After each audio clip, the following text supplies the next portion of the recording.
Hola, mi nombre es Manuel Area y quisiera explicarles brevemente en qué consiste eso de la llamada Web 2.0 y sobre todo qué utilidad tiene para la educación, para los educadores. Para hablarles de la Web 2.0 tenemos que irnos al concepto clave de Internet. Internet, ya todo el mundo lo conocerá, es un conjunto de ordenadores interconectados a nivel mundial. Realmente yo diría que Internet no existe físicamente, ¿no?, como un sitio que podemos encontrar. Es, como alguien lo define, como una especie de nuevo espacio donde los humanos podemos hacer muchas cosas. Y por centrarlo en el tema que nos ocupa, podríamos definirlo como un espacio para el conocimiento, la comunicación y la educación. Internet vendría a ser, por decirlo de algún modo, la tecnología representativa de la sociedad del siglo XXI. Lo que ocurre es que Internet no es algo que sea estático, como decía antes, sino es algo que está en constante movimiento, transformación, en evolución. Por ejemplo, la Internet que había hace 10 años, allá en el año 2000, no es la misma que hay hoy en día, en el año 2010, ni será seguramente la misma Internet dentro de otros 10 años, en el año 2020. El hablar de la Web 2.0 significa, es una etiqueta, una forma de nombrar lo que es la Internet tal como la conocemos en este presente, en este final de la primera década del siglo XXI. Por eso, algunos autores hablan de que hace 10 años sería la Internet, podríamos hablar de una especie de Web 1.0, hoy hablaremos de una Web 2.0 y en el futuro seguramente hablemos de una Web 3.0. Vamos a explicarlo brevemente las diferencias entre lo que era la Internet de hace 10 años, de ayer, con la Internet de hoy.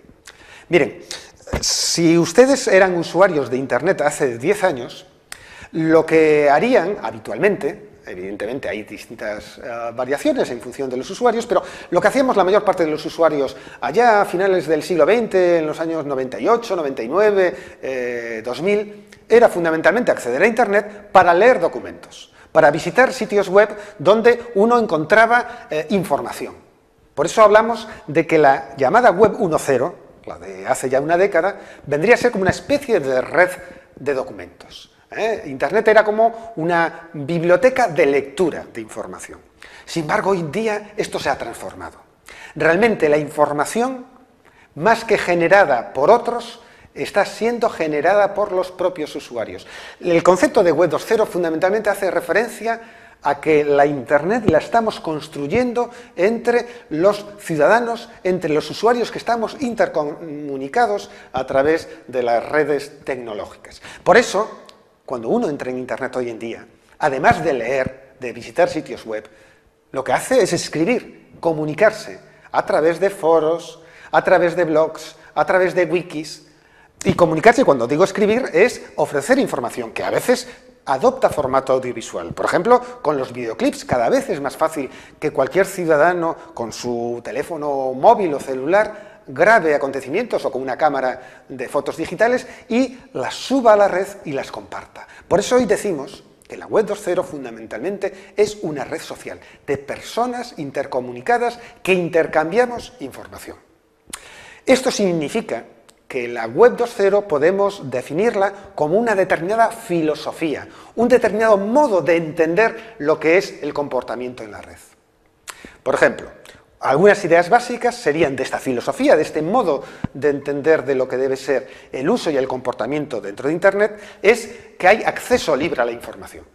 Internet, como en algún otro momento ya expresé, representa la metáfora, la llegada de la posibilidad de acceder a todo el conocimiento humano. Es decir, es la gran biblioteca universal. Cualquiera, desde su casa, desde la intimidad del hogar o desde su centro de trabajo o de estudios, puede acceder a la información de forma libre. A la vez, como también apuntaba antes, significa que se piensa que hay que participar, y los recursos de Internet nos permiten hacer fácil esta participación y además con libertad, que uno puede expresarse, compartir y comunicar sus ideas a través de textos escritos, de vídeos, de imágenes. Otro elemento importante es que dentro de la red, dentro de Internet, en la web 2.0, de algún modo, los seres humanos tenemos experiencias reales de comunicación con otros humanos. Son el concepto de red social. Internet está permitiendo que no me encuentre aislado, no me encuentre solitario en mi hogar o en mi aula, sino que comparta en las llamadas redes sociales, Twenty, Facebook, Ning, Elg, hay muchas redes sociales, pueda colaborar, compartir con otras personas que también están conectadas en la red. Y finalmente, y parte de esa filosofía, es que comparto, intercambio el conocimiento. Es lo que se conocen como recursos abiertos y gratuitos. Pero claro, Internet es algo más que una filosofía, un modo de entender lo que es la comunicación y la información. Exige, se caracteriza por ser muchas herramientas, muchos servicios que podemos encontrar online, en la propia red. Hay una maraña tremenda, una selva de recursos que están ahí disponibles. Ahí pueden ver algunos de ellos, de ejemplos, desde Gmail, Google, Flickr, Skype, BitTorrent, Plotlines. Existen muchos. El problema es cómo ordenarlos, cómo clasificarlos. Y ahora les voy a aportar una breve clasificación de esos tipos de recursos para tener una idea de lo que podemos hacer a través de los mismos. Por ejemplo, podemos hablar de un conjunto de recursos que tiene la web 2.0 que funcionan a modo de repositorios o de bibliotecas, de almacenes de archivos, a los cuales podemos consultar o podemos subir nosotros también. Hay repositorios o bibliotecas de archivos de diferente naturaleza. Ahí lo ejemplifico con repositorios de videoclips. Algunos de los servicios más conocidos son el YouTube, Google Video. Otros son repositorios de imágenes, como es el caso de Flickr, Picasa, de sonidos. Podemos encontrar sitios con multitud de archivos de sonidos para reutilizar, el Clickcaster, de presentaciones multimedia, de PowerPoint o de otro tipo de software como es SlideShare, o los intercambios de archivos, los conocidos como peer-to-peer.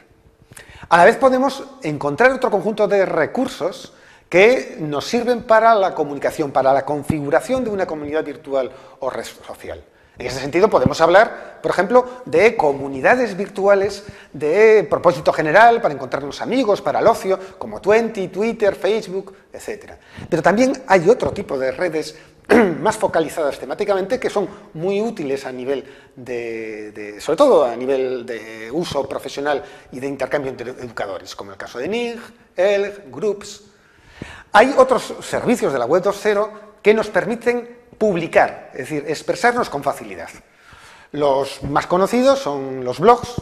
¿Quién no tiene hoy en día un blog? Y digamos los dos servicios más empleados, como pueden comprobar, son los blogs a través de soportes como Blogger o WordPress, las wikis. El ejemplo más claro y conocido de las wikis son ese gran enciclopedia o diccionario mundial que es la Wikipedia, que nos permite la escritura colectiva, la construcción colaborativa del conocimiento. Para educadores podemos utilizar sitios como Wikispace o también editores HTML online. Hay muchos para poder construir páginas web o utilizarlos como si fueran recursos de Office. Bueno, todo este conjunto de recursos de la web 2.0 se proyectan o se traducen en diversas prácticas educativas de lo que conocemos como e-learning o teleformación. Brevemente. Hace 10 años, por ejemplo, los educadores, para poder utilizar la Internet como soporte para nuestra docencia, creábamos sitios web de nuestra asignatura en formato HTML, eran páginas estáticas. Hoy en día ya utilizamos lo que se llaman plataformas o software que nos permite crear aulas virtuales. El ejemplo más claro y más conocido y más extendido es el caso de Moodle. Sin embargo, en estos momentos, gracias a los recursos múltiples de la web 2.0, podemos hablar también de una nueva fase del e-learning, que también podríamos denominar como e-learning 2.0. ¿En qué consiste básicamente? Pues en que utilicemos los recursos para que nuestros estudiantes puedan aprender a través de la lectura, la búsqueda de información y de la escritura, de la comunicación a través de Internet. Insisto, escritura entendida no solo como texto escrito, sino también como texto audiovisual. A la vez es muy importante que el e-learning 2.0 se apoye en una utilización de un método, de una metodología de naturaleza constructivista, no de transmisión de información por los estudiantes, sino que estos aprendan a través de la actividad de buscar, analizar, reconstruir información. Y en tercer lugar, podemos utilizar la Web 2.0, los recursos de la Web 2.0, para fomentar, facilitar el trabajo colaborativo entre los propios estudiantes. ¿Cómo se hace esto? A través de wikis, a través de solicitarles que hagan blogs, de que debatan y se comuniquen a través de espacios virtuales como son los foros, que publiquen vídeos, presentaciones multimedia en Internet, que elaboren repositorios o bases de datos a nivel colectivo entre los propios estudiantes, utilizar Internet para que entre ellos también se evalúen, en definitiva.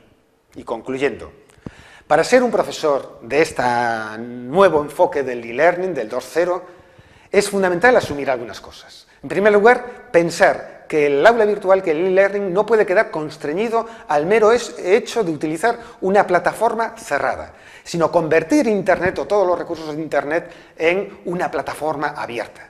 Y esto significa empezar ya a plantearse nuevos conceptos como son los PLE, es decir, espacios de aprendizaje personales por parte de los estudiantes, y los portafolios electrónicos.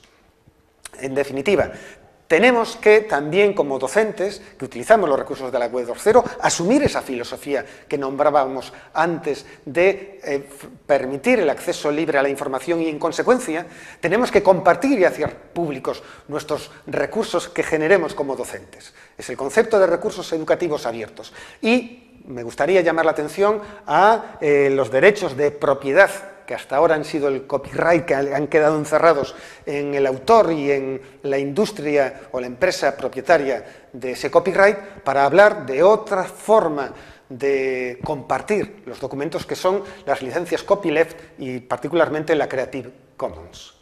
En definitiva, y con esto acabo, ser un profesor del siglo XXI significa asumir y ser usuario habitual de los recursos del siglo XXI. Y estos pasan por ser un usuario del conjunto de recursos de la Web 2.0. Yo no puedo enseñar a mis estudiantes a utilizar la Web 2.0 si previamente yo en mi vida habitual, cotidiana, en mi vida académica, no la utilizo. No construyo blogs, no participo en wikis, no estoy en redes sociales. A la vez tengo que cambiar de algún modo mi mentalidad pedagógica y no pensar que los recursos digitales y materiales didácticos que elaboro los tengo que guardar para mí mismo y mis estudiantes, sino compartirlos y ponerlos a disposición del resto de colegas, y en consecuencia eso me permitirá también reutilizar los materiales que ya hay disponibles en la red. Y evidentemente esto implicará cambiar mis prácticas de enseñanza, mis prácticas didácticas, donde organice actividades para que los estudiantes construyan ellos el conocimiento y trabajen de forma colaborativa. Muchas gracias.